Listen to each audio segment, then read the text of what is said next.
Hi friends, బృందావనానికి స్వాగతం. సరస్వతీ నది జన్మస్థలాన్ని, సరస్వతీ నది పుష్కరాలను ఈ వీడియోలో చూపిస్తున్నాను.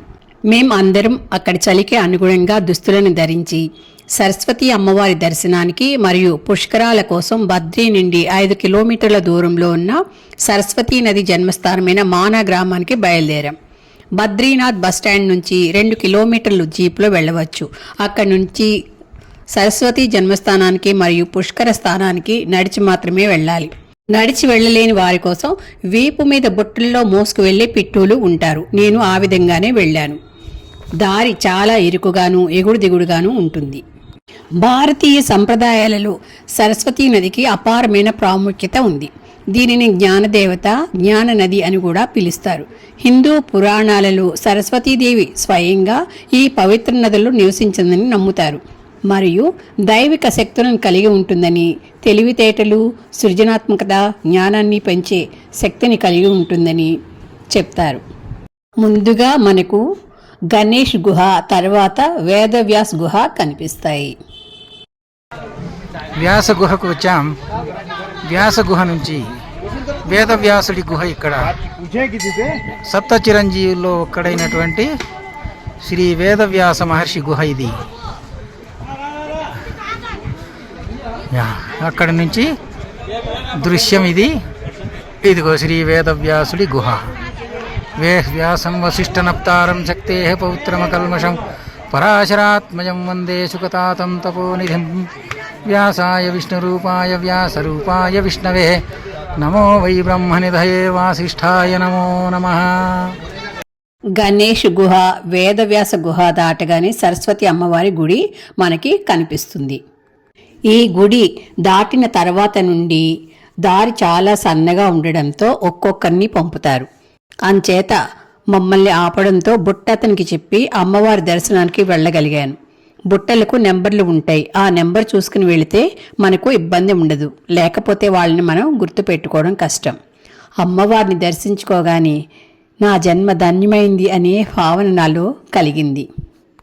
వేదవ్యాసుడు మహాభారతం చెప్తుండగా సరస్వతీ నది నీటి ప్రవాహం దూకుడుగా ఘోష చేస్తూ నిరంతరాయం ప్రవహిస్తూ ఉన్నందున వేదవ్యాసుని స్వరాన్ని విని రాయడానికి ఇబ్బంది పడుతున్న గణేశుని చూసి వ్యాస మహర్షి సరస్వతీ నది వైపు తిరిగి కోపంతో నిశ్శబ్దంగా పాతాళ లోకంలోకి ప్రవహించమని ఆదేశించాడు. దాంతో సరస్వతీ నది మహర్షి ఆజ్ఞ ప్రకారం మందాకిని నదిలో కలిసిపోయి అంతర్వాహిని అయింది అని స్థల పురాణం చెబుతుంది. దీనికి నిదర్శనంగా గణేష్ గృహ, వేదవ్యాస్ గృహ కొండపై ఉన్నాయి. మీకు ఇంతకుముందు చూపించాను. సరస్వతీ నది ఘోష స్వయంగా మీరు వినండి.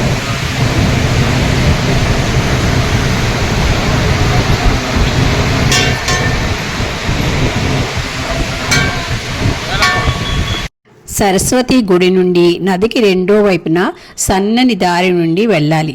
దిగేవారికి, ఎక్కేవారికి అక్కడ పాలా మిలిటరీ జవాన్లు సహాయం చేస్తారు. ఒక్కొక్కరే వెళ్ళాలి. కిందకు దిగే వారి కోసం పైకి ఎక్కే వారిని ఆపి పంపి, తర్వాత పైకి ఎక్కే వారి కోసం దిగేవారిని ఆపి పంపుతారు. ఈ విధంగా చాలా జాగ్రత్త తీసుకుని యాత్రికులను పంపారు. సరస్వతీ నది హిమాలయ పర్వత శ్రేణిలోని శివాలిక్ కొండల్లో ప్రవహించినట్లు ఋగ్వేదంలో పేర్కొన్నారు. స్నానఘట్టానికి కొంచెం దూరంలో బుట్టలు దింపేస్తారు. అక్కడి నుంచి కిందకి దిగి పుష్కర స్నానం చేసి వచ్చాము.